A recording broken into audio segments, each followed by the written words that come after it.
Le garçon pouvait devenir invisible, alors, il utilisa son pouvoir afin de devenir un héros. Attrapant les voleurs un par un, il ne lui restait que le chef qui portait des gants jaunes. Un jour, alors que sa mère était en rendez-vous galant, il voulut l'espionner afin de se renseigner sur son nouveau père. Il découvrit avec effroi que l'amant de sa mère était en fait le voleur tant recherché. Essayant désespérément de prévenir sa mère, celle-ci était trop amoureuse pour croire son fils. Heureusement pour lui, il savait que l'homme que sa mère allait épouser n'était pas celui qu'il prétendait être.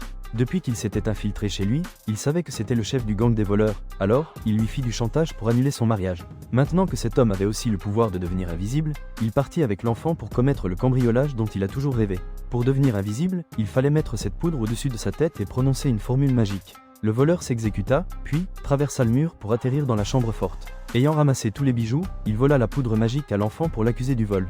Alors, il tenta de s'échapper en trahissant son compagnon. Loin d'être con, le garçon avait échangé les flacons, et ce qu'il lui avait donné n'était que de la farine.